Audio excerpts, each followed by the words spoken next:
Bismillahir Rahmanir Rahim. How should we deal with people who speak on religious matters without proper knowledge? that's that's always been the case, right? There's always those who talk more than they should.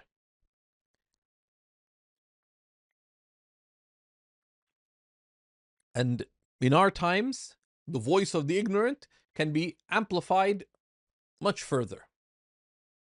So you find all kinds of things. So do not listen to the ignorant. Do not listen, and the ignorant just do not listen to the unlearned. Religion is not a plaything. Many religious people, I would advise them that don't listen to. It's better for you to casually listen to foodies and travel bloggers and others rather than sitting all day listening to religious things. Religious knowledge is called guidance because it shows you the way. But then your duty is then to act upon it. The way of the people of guidance was that they would take from religious guidance what they could act upon.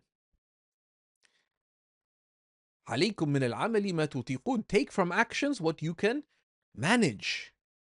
For it is not a lot who tires, but it is you who tire. So it's not about religious infotainment, edutainment, but rather it is about seeking guidance. We seek knowledge in order to act upon it with sincerity for the sake of Allah subhanahu wa ta'ala. So do not listen. Just make a policy. I will not click on any video unless I've checked who is this person. Are they actually qualified? There are people who have huge followings online and they do these funny, scandalous, this and that. They say curiosity killed the cat. Okay? But curiosity killed the curious believer too. Right? That you just click on someone's thing, it gives you bad akhlaq. It gives you misunderstandings of the religion. The person, they have a name Shaykh behind their thing, but they did not really study.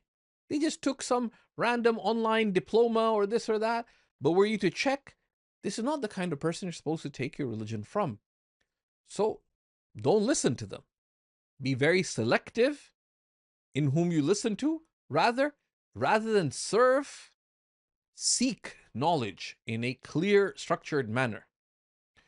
And in that, and beyond that, if there's someone who listened to you, advise them politely, or perhaps talk to someone who knows them, who can advise them. There's a brother who's dear to me who's going to start a podcast. So I actually contacted him very lovingly, and he sent me a wonderful note of thanks, etc. I advise him that, please, right now, focus on your own relationship with Allah. Focus on learning. A time will come, inshallah, when you can take such steps, but don't go into spreading knowledge until you've learned first and settled your own life circumstances. That's not exactly what I told him, but basically that's the message. In that regard, Imam al-Baji, one of the great commentators on the Muwatta, relates from Imam Malik ibn Anas that he said, that it used to be said, do not allow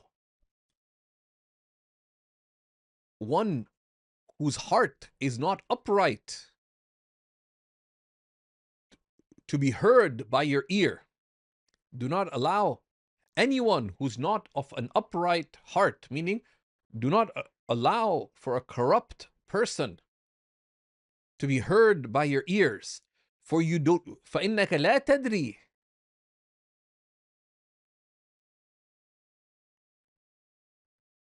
Right? Because you don't know what harm may befall you. And then Imam Malik noted that there were one of the ways that innovation spread amongst the early generations, right, was that there were people who were obviously on misguidance, like the Qadariyah, for example, in the early, not the Qadiriyah, right? They came later, the Qadariyah, who in the early generations, the ulama and the educated rejected them. But some people listened to them and were affected by what they had to say. Some just started following them, but others became gradually influenced by them to their own detriment and ruin. So don't be such a person. لا إله إلا الله محمد رسول الله